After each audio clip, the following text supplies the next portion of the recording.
40% BC రిజర్వేషన్లు కల్పించిన తర్వాతే స్థానిక ఎన్నికలు జరపాలి అని ప్రభుత్వాన్ని డిమాండ్ చేసిన BRS MLC Kalvakuntla Kavitha.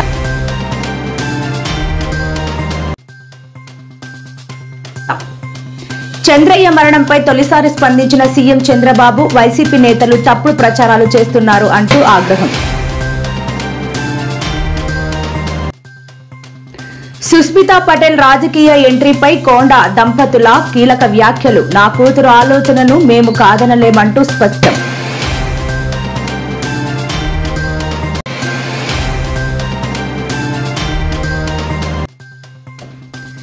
CM నివాసం వద్ద యోగాసనాలతో నిరసన చేపట్టిన టీచర్లు తమ సమస్యలు వెంటనే పరిష్కరించాలంటూ నినాదాలు.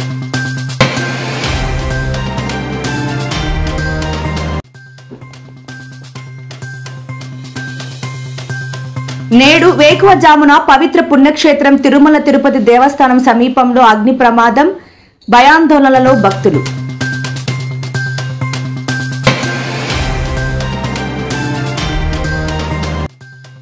తెలుగు ప్రజలకు అలర్ట్. జూలైలో సాధారణం కన్నా ఎక్కువ వర్షాలు పడే అవకాశం వెల్లడించిన ఐఎండీ అధికారులు.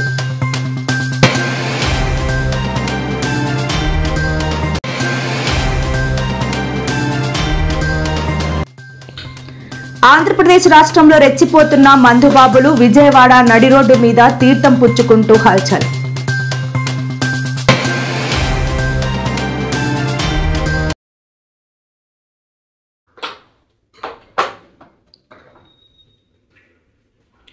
స్థానిక సంస్థల ఎన్నికలను 40% బీసీ రిజర్వేషన్లు అమలు చేశాకే నిర్వహించాలని కల్వకుంట్ల కవిత తెలంగాణ ప్రభుత్వాన్ని డిమాండ్ చేశారు.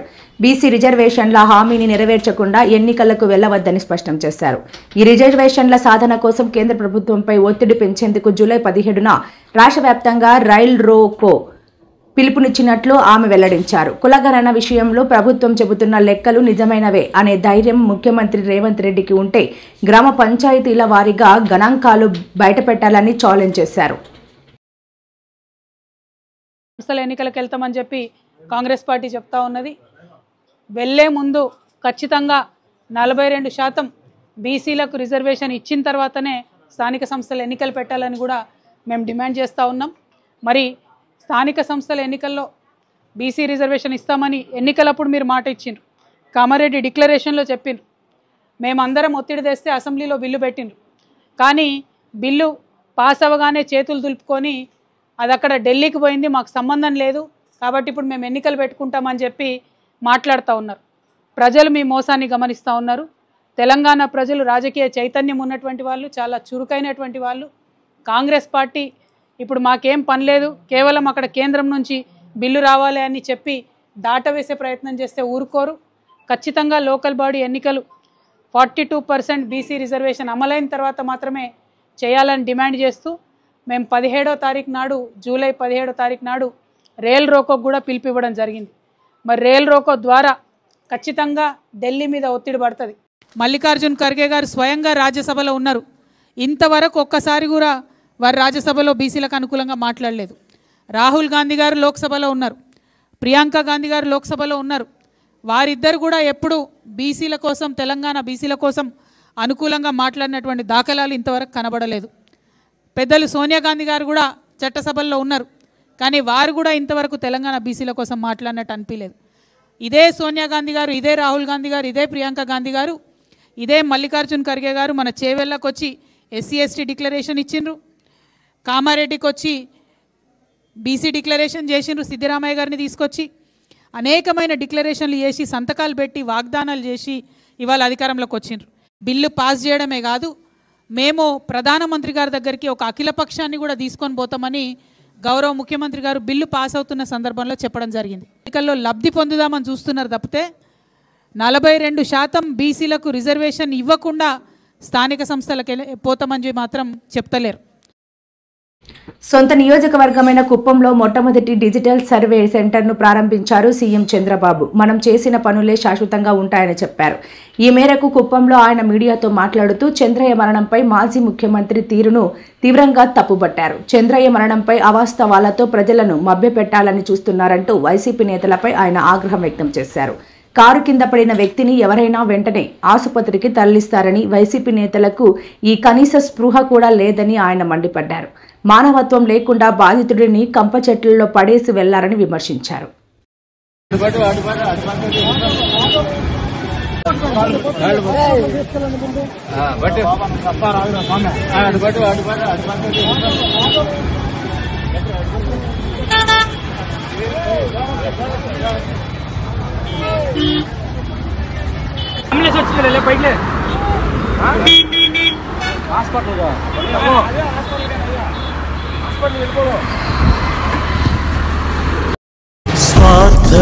ప్రజల్లోకి తీసుకుపోవాలి. దాంట్లో సెకండ్ థాట్ లేదు. కొంతమంది, నేను నా రాజకీయ జీవితంలో ఎప్పుడు కూడా రాజకీయం ఫేక్ ఫెలోస్తో రాజకీయం చేయాల. వీళ్ళు ఫేక్, అవాస్తవాన్ని వాస్తవం చేయడానికే ప్రయత్నం చేస్తారు. ఒక కేస్ స్టడీ మీ అందరికీ.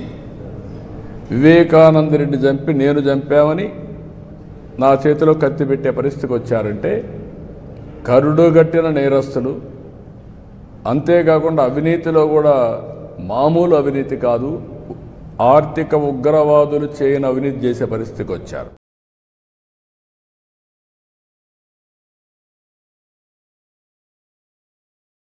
We are inaugurating the first digital nerve center for Andhra Pradesh, sir. Thank you. Stand.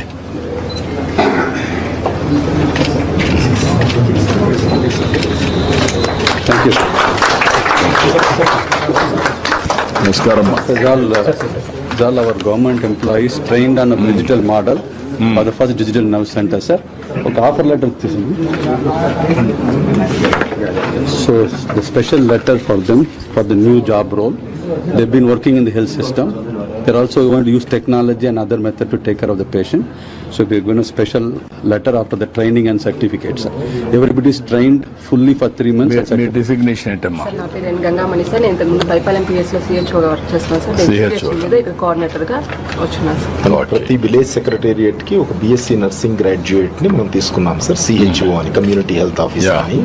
So వాళ్ళల్లో కొంతమందిని, అంటే మనం 5000 అయితే కనుక మనం తక్కువ పాపులేషన్కి ఉన్నారు కాబట్టి కొంతమందిని రీఆర్గనైజ్ చేసి ఇక్కడికి తీసుకొచ్చాము. వాళ్ళకి ట్రైనింగ్ సైడ్ నుంచి ఇప్పించి. ఇప్పుడు మ్యాన్ పవర్ ఎంతవరకు ఉంది మీకు? వీళ్ళందరినీ కానీ రీఆర్గనైజ్ చేస్తే ఎంతవరకు మ్యాన్ పవర్ ఉంది? సరిపోతుంది? టోటల్గా మనకి ఎంటైర్ స్టేట్లో కనుక ఇది చేయాలంటే అప్రాక్సిమేట్గా ఒక 2000 మెంబర్స్ కావాలి సార్. 1500 to 2000 అడిషనల్ ఈ స్టాండర్డ్స్ ప్రకారం. సో మనకి 10,032 మంది ఉన్నారు సార్ మన సిహెచ్ఓలు. వాళ్ళని ఇప్పుడు రీఆర్గనైజ్ చేస్తే 7500, ఏదైతే మనం విలేజ్ సెక్రటేరియట్స్లో రీఆర్గనైజ్ చేస్తున్నామో సేమ్ సిస్టంలో 5000కి ఒక సబ్ సెంటర్ సార్. ముఖ్య ఉద్దేశం వైఎస్ఆర్ కాంగ్రెస్ పార్టీ ప్రజలకు న్యాయం జరిగే వరకు, మీరు ఇచ్చిన హామీలన్నింటినీ కూడా అమలు చేసే వరకు కూడా మేము ప్రజల తరపున పోరాటం చేస్తాం.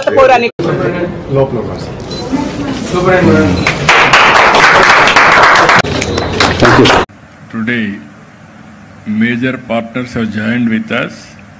One is Aditya Birla. I'm expecting all Kuppam youth will get employment by skilling you. That is what you have to do. Another, if you go now, I'm very happy. This is E-Royce Motors. They are manufacturing EV vehicles, especially for autos. They have given 300 autos free for Kuppam utilization. Now, from now onwards, with your contribution, it will be zero waste.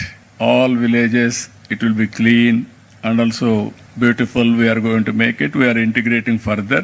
They are setting up nearly by spending 200 crores.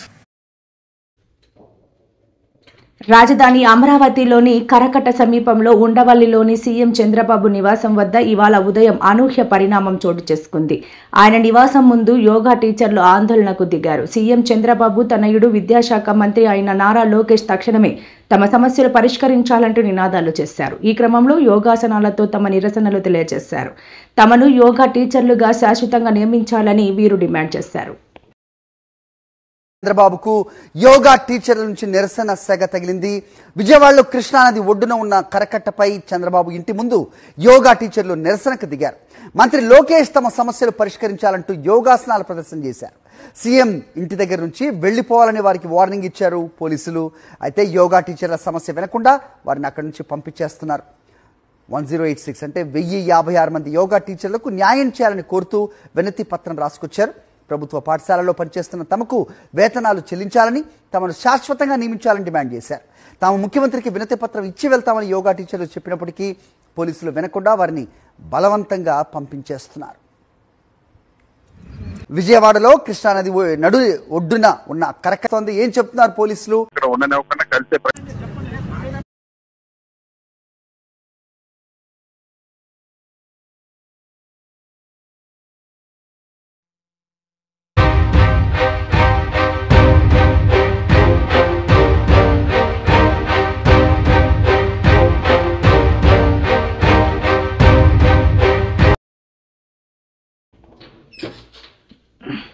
పవిత్ర పుణ్యక్షేత్రం తిరుమల తిరుపతి దేవస్థానం సమీపంలో భారీ అగ్ని ప్రమాదం చోటు చేసుకుంది. ఈ రోజు తెల్లవారుజామున తిరుపతిలోని శ్రీ గోవిందరాజస్వామి ఆలయ సమీపంలో మంటలు చెలరేగడంతో భక్తులు ఒక్కసారిగా భయాందోళనకు గురయ్యారు. గోవిందరాజస్వామి ఆలయం ముందున్న షాపులో మంటలు చెలరేగాయి. దీంతో ఆలయం ముందున్న చలువ పందిళ్లు తగలబడ్డాయి. స్థానికుల సమాచారంతో వెంటనే అగ్నిమాపక సిబ్బంది ఘటనా స్థలానికి చేరుకున్నారు. ఈ క్రమంలో ఎగసిపడుతున్న మంటలను అగ్నిమాపక సిబ్బంది అదుపు చేశారు. 2 దుకాణాలు దగ్ధమైనట్లు సమాచారం.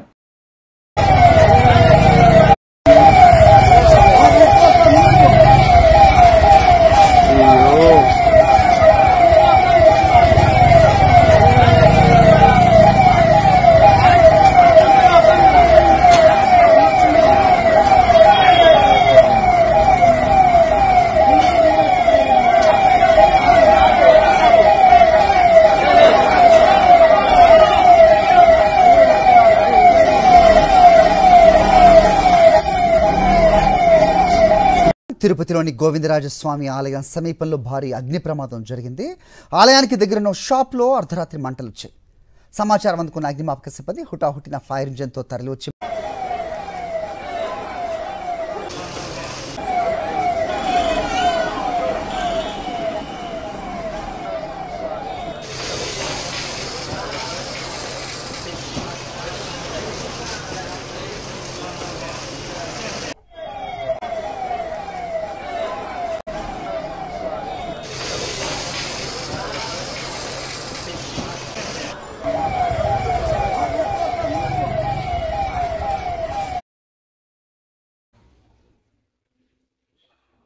ఈ సంవత్సరం జూలై నెలలో దేశవ్యాప్తంగా సగటు వర్షపాతం సాధారణం కన్నా ఎక్కువగా ఉండబోతోందని వాతావరణ శాఖ అధికారులు సూచనలు చేశారు.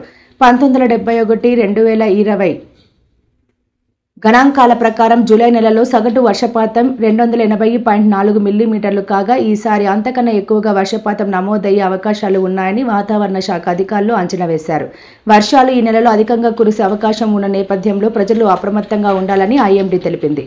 వర్షంతో పాటు గాలులు కూడా వీచే అవకాశాలు ఉన్నాయి కావున ప్రజలు అప్రమత్తంగా ఉండాలని సూచనలు జారీ చేశారు.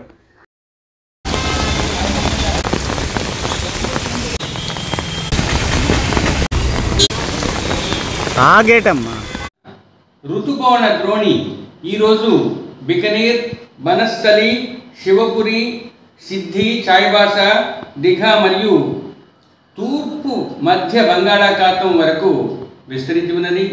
మరియు ఒక ఉపరితల ద్రోణి ఆగ్నేయ రాజస్థాన్ నుంచి వాయువ్య బంగాళాఖాతం వరకు మరియు మధ్యప్రదేశ్లోని మధ్య ప్రాంతాల మీదుగా, ఉత్తర ఛత్తీస్గఢ్ మీదుగా, సౌత్ జార్ఖండ్ పరిసర ప్రాంతాల్లో ఉన్న ఉపరితల ఆవర్తనం మీదుగా మరియు గాంగేయ పశ్చిమ 0.9 నుంచి 5.8 కిలోమీటర్ల ఎత్తు వరకు విస్తరించి ఉన్నది. ఇది కూడా దక్షిణం వైపుకు వంగి ఉన్నది. ఈ సినాప్టిక్ కండిషన్స్ వల్ల రాష్ట్రంలో ముఖ్యంగా ఉత్తర కోస్తా జిల్లాల్లో ఈరోజు పలు ప్రాంతాలలో తేలికపాటి నుంచి మోస్తరు వర్షపాతం, తదుపరి 4 రోజులు కొన్ని చోట్ల, వారంలో మిగిలిన 2 రోజులు 1-2 చోట్ల తేలికపాటి నుంచి మోస్తరు వర్షపాతం నమోదయ్యే అవకాశం ఉత్తర కోస్తా జిల్లాల్లో ఉంది. దక్షిణ కోస్తా జిల్లాల్లో ఈరోజు కొన్ని ప్రాంతాలలో తేలికపాటి నుంచి మోస్తరు వర్షపాతం, తదుపరి 6 రోజులు 1-2 చోట్లకు పరిమితమయ్యే అవకాశం ఉంది.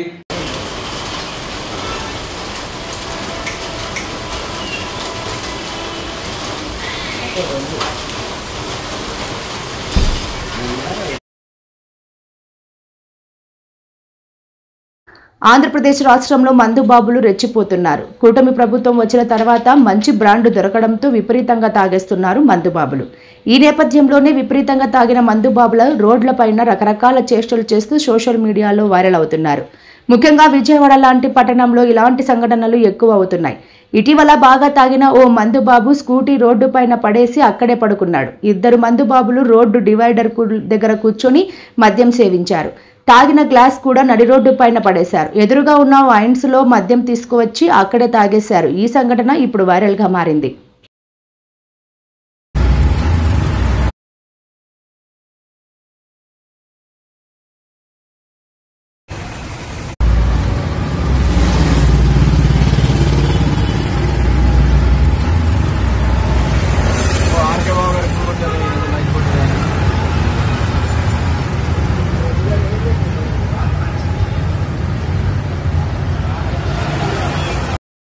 ఏం తమ్ముళ్ళు మా మందు బాబులు ఉన్నారు ఇక్కడ, నా స్నేహితులు రోజంతా కష్టపడతారు, సాయంత్రం ఒక పెగ్గేసుకొని పడుకోవాలనుకుంటారు. ఇది మంచి ప్రభుత్వం.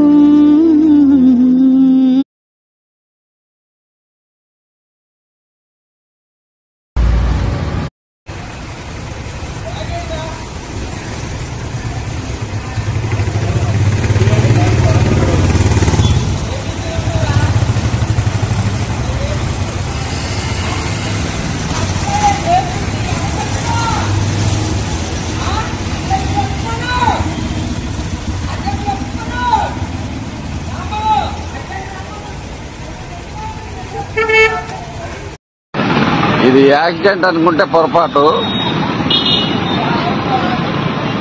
టౌన్ లో బస్ స్టాండ్ ఎదురుగా 5 గంటలకే మద్యము అందుబాటులో ఉంటే పరిస్థితులు ఇలానే జరుగుతాయి. బార్లు కూడా 6 గంటలకే ఓపెన్ చేస్తే పరిస్థితి ఇట్లే ఉంటుంది. బస్ స్టాండ్ ఎదురుగా పరిస్థితి ఇట్లుంది. పాపం వీళ్ళు ఏదో మ్యాచ్ ఆడుతున్నట్లు ఫుల్గా తాగి పడిపోయి ఉన్నారు. ఎవరేం చేయలేరు. రోడ్డు పక్కన కాబట్టి సరిపోయింది. రోడ్లో అయితే ప్రమాదం జరిగే అవకాశం కూడా ఉంటుండే. ప్రజలు గమనించాలా. దీనికి ఏమన్నా పరిష్కారము ఆలోచించాలా. కొండా సుస్మితా పటేల్ రాజకీయ ఎంట్రీ. ఎమ్మెల్యే టికెట్ ఆశించడంపై మంత్రి కొండా సురేఖ దంపతులు స్పందించారు. వరంగల్ కాంగ్రెస్ లో అంతర్గత విభేదాల నేపథ్యంలో గురువారం కొండా సురేఖ దంపతులు ఏఐసీసీ ఇన్ఛార్జ్ మీనాక్షి నటరాజన్తో భేటీ అయ్యారు. అనంతరం వారు మీడియాతో కూతురు రాజకీయ ఎంట్రీపై కీలక వ్యాఖ్యలు చేశారు. ఈ సందర్భంగా మంత్రి కొండా సురేఖ మాట్లాడుతూ నా కూతురు ఆలోచనను మేము కాదనలేమని స్పష్టం చేశారు. తన రాజకీయ భవిష్యత్తును ఎలా ప్లాన్ చేసుకోవాలో నిర్ణయించుకునే హక్కు తనకు ఉందని తెలిపారు. మీ డాక్టర్ ఇన్స్టాగ్రామ్ లో అప్డేట్ చేస్తున్నారు. పెట్టుకున్నారు. డాక్టర్ వైఎస్ రాజశేఖర రెడ్డి గారు మాకు ఒకటే మాట చెప్పింది. మేము బుల్లెట్ ప్రూఫ్ కార్లో తిరుగుతాం. కొండా సురేఖ ఒక కార్లో తిరుగుతుంది. కొండా సుస్మితా పటేల్ ఒక కార్లో తిరుగుతుంది. ఎవరి ఆలోచనలు వాళ్ళకు ఉంటాయి. ఆలోచనలు మేము షేర్ చేసుకునే పద్ధతి మాకు ఉండదు. వారి ఆలోచన ఉంది, వారి మంత్రి పదవి ఉంది. ఇప్పుడు ఫారెస్ట్ గురించి మాట్లాడినప్పుడు వాళ్ళ దగ్గర పోయి మీరు చేయి ఫారెస్ట్ లో మరి కోయలకు గుత్తి కోయలకు న్యాయం చేయకుండా ఉండవని చెప్పదు కదా. కంపల్సరీ న్యాయం చేయాలని కూడా ఇప్పుడు చెప్తున్నారు. అదే పద్ధతిలో ఎవరి ఆలోచన వాళ్ళకు ఉంటుందన్నా. ఇలా కుటుంబంలో అందరు కుటుంబాలకే చెప్పాలని రూల్ లేదు. మా అన్న ఉన్నాడు. మరి మా అన్న చెప్పినట్టు మా అన్న కూడా మా కుటుంబంలో ఒక సత్యం సారని మా కుటుంబంలో ఒక భాగం. ఆయనే మీటింగ్లోకి పోతాడు. మొదలు కూర్చుంటాడు ఆయన. ఈయన ఎవరు ఆయన అడుగుతాడు. ఎందుకంటే ఎవరెవరు అనుకునేది సాయంత్రం వచ్చి మన చెప్తారు. అంతే తప్ప మరి మా పాప అనుకునేది నాకేం తెలుస్తుంది. లండన్ నుంచి వచ్చింది. అసలు నేను నిన్ననే వచ్చినా. మరి మా మనవరాలతో కూడా మాట్లాడలేదు. మరి మా మనవరాలు నేను అమ్మ అని పిలుస్తా. మరి సుస్మితా పటేల్ ఏమున్నది అంటే వంచనగిరి మాది. అది నేను రేఖమ్మ గారు ఎమ్మెల్యే. మా ఊర్లో గుట్టలు అన్ని కూడా నాకు తెలుసు, నా బిడ్డకు తెలుసు. అధికారం మాకు లేదు. ఎందుకంటే is major, she knows everything. దాని ఫ్యూచర్ ఏంటో తను సెలెక్ట్ చేసుకునే అధికారం తనకు ఉన్నది. కాబట్టి ఆ ఉద్దేశంతో తను పెట్టుంటది. కాబట్టి దాన్ని క్వశ్చన్ చేసే అధికారం మాకు లేదు. భవిష్యత్తులో పార్టీ ఏ నిర్ణయం తీసుకున్నా దానికి కట్టుబడి ఉంటాం. కానీ షీఈ్ ఎక్స్పెక్టింగ్, తను ఎక్స్పెక్టింగ్ అని చెప్పి పెట్టుకుంది. దాంట్లో తను నేను వైశ్యులు అందరూ కూడా గత 10 ఏళ్ళ బట్టి అక్కడ వైశ్యులు ఇబ్బంది పడుతుండ్రు. అక్కడ వైశ్య సత్రం అనేది ఉంటుంది. దానికి నెలకు లిక్కర్ కేసులో అరెస్ట్ అయిన చెవిరెడ్డి భాస్కర్ రెడ్డిని 3వ రోజు విచారణ నిమిత్తం సిట్ అధికారులు తమ కస్టడీలోకి తీసుకున్నారు. అయితే జైలు నుంచి ఆయన్ను విచారణకు తరలిస్తున్న సమయంలో ఊహించని పరిణామం చోటు చేసుకుంది. నేను ఏ తప్పు చేయలేదు, నాపై తప్పుడు కేసులు పెట్టారు అంటూ చెవిరెడ్డి గట్టిగా కేకలు వేయడం అక్కడ కలకలం సృష్టించింది. గడిచిన 2 రోజుల విచారణలో చెవిరెడ్డి నుంచి సిట్ అధికారులకు ఆశించిన స్థాయిలో సహకారం అందలేదని తెలుస్తోంది. అధికారులు అడిగిన ప్రశ్నలకు ఆయన దాటవేత ధోరణి ప్రదర్శిస్తున్నట్లు సమాచారం.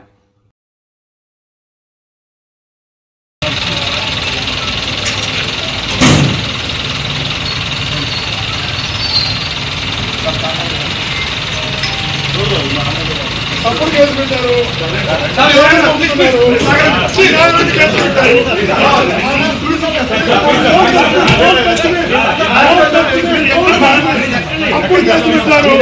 అన్యాయంగా జైలుకు పంపుతున్నారు. చుట్టూ ఒక గొప్ప గొప్ప దర్శకుడున్నాడు, ఒక రాజమౌళి, ఒక సుకుమారు, గొప్ప గొప్ప దర్శకుడున్నాడు. అన్నిటికీ కాలం సమాధానం చెప్తుంది. తప్పుడు కేసులు పెట్టిన ప్రతి ఒక్కరికి దేవుడు శిక్షిస్తారు. తప్పుడు కేసులు పెట్టి జైలుకు పంపారు. అన్యాయంగా తప్పుడు కేసులు పెట్టారు. గొప్ప గొప్ప నటులంతా ఉన్నారు అక్కడ, గొప్ప గొప్ప దర్శకుడు. భగవంతుడితో చెప్తున్నా, తప్పుడు కేసు పెట్టి జైలు పంపుతున్నారు. తప్పుడు కేసుకి కాలం సమాధానం చెప్తారు.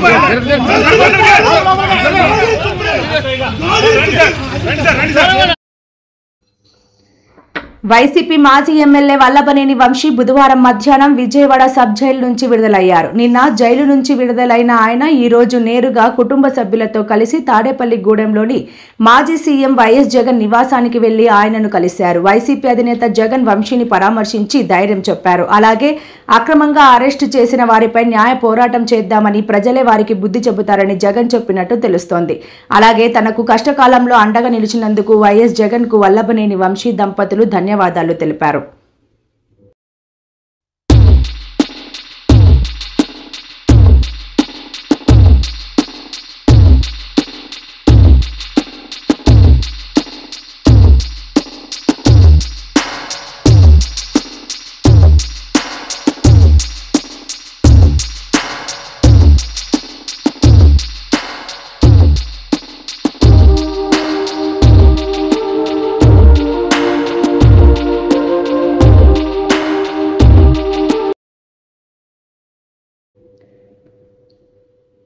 జర్నలిస్టుల అక్రెడిటేషన్ కార్డ్స్ గడువును మరో 3 నెలలు పొడిగిస్తూ ఇటీవల ప్రభుత్వం ఉత్తర్వులు జారీ చేసిన విషయం తెలిసిందే. ఈ విషయంపై బీఆర్ఎస్ ఎమ్మెల్సీ కవిత స్పందించారు. జర్నలిస్టుల అక్రెడిటేషన్ పొడిగింపు సరైంది కాదని అన్నారు.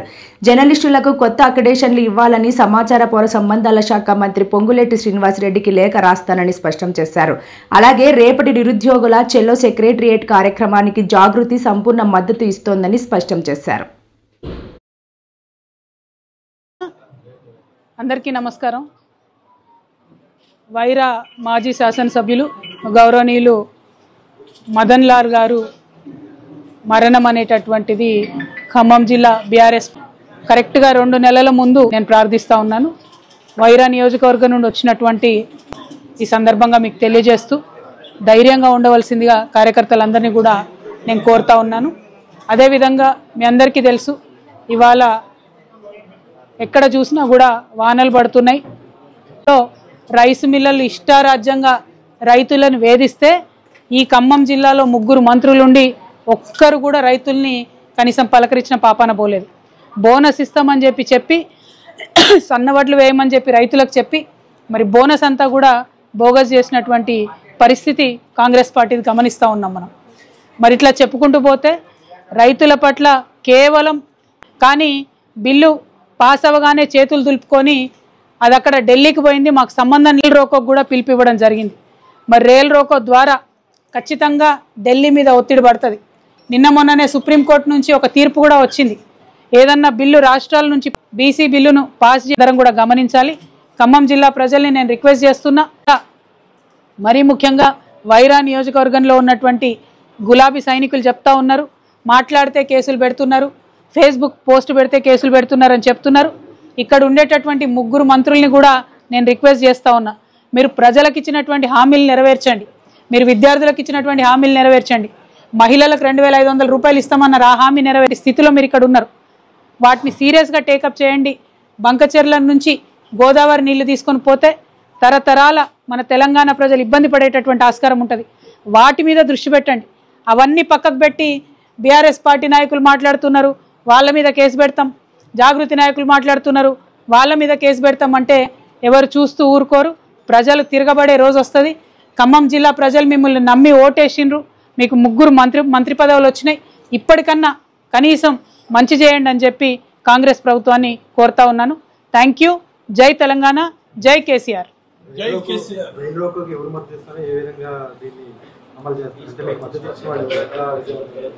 రైల్ రోకోకు ప్రతి బీసీ సంఘం నుండి కూడా, ప్రతి జిల్లా నుండి కూడా మద్దతు తెలియజేస్తూ పెద్ద సంఖ్యలో మెసేజ్లు వస్తూ ఉన్నాయి, ఉత్తరాలు వస్తూ ఉన్నాయి. రెండవది, పెద్దలు గౌరవనీయులు ఆర్ కృష్ణయ్య గారిని మొట్టమొదటిసారి నేను కలిసి మద్దతు కోరడం జరిగింది. అట్లానే సిపిఎం పార్టీని మద్దతు కోరడం జరిగింది, న్యూ డెమోక్రసీ పార్టీని మద్దతు కోరడం జరిగింది. మరి భారతీయ జనతా పార్టీకి వారి వైఖరి ఏంటని ఇవాళ లేఖ ద్వారా వారిని ప్రశ్నించడం జరిగింది. రేపు ఖచ్చితంగా కాంగ్రెస్ పార్టీని కూడా ప్రశ్నిస్తాం. అదేవిధంగా అన్ని ప్రజాస్వామ్య సంఘాలన్నీ కూడా, ప్రజల కోసం పనిచేసేటటువంటి సంఘాలన్నీ కూడా ఈ రైల్ రోకోకు మద్దతు ఇస్తారనేటటువంటి బలమైనటువంటి విశ్వాసం మాకున్నది. ఇప్పుడు ఒక మంచి ఉత్సాహం వచ్చింది, బీసీలందరికీ ఒక నమ్మకం వచ్చింది. ఏకార్ దక్కా బీసీ బిల్ పక్కా అనేటటువంటి నినాదంతో రైల్ రోకోకు మేము ముందుకెళ్తున్నాం. ఖచ్చితంగా ప్రతి ఒక్కరు కూడా మద్దతు ఇస్తారనేటటువంటి విశ్వాసం మాకున్నది. Thank you. జై తెలంగాణ.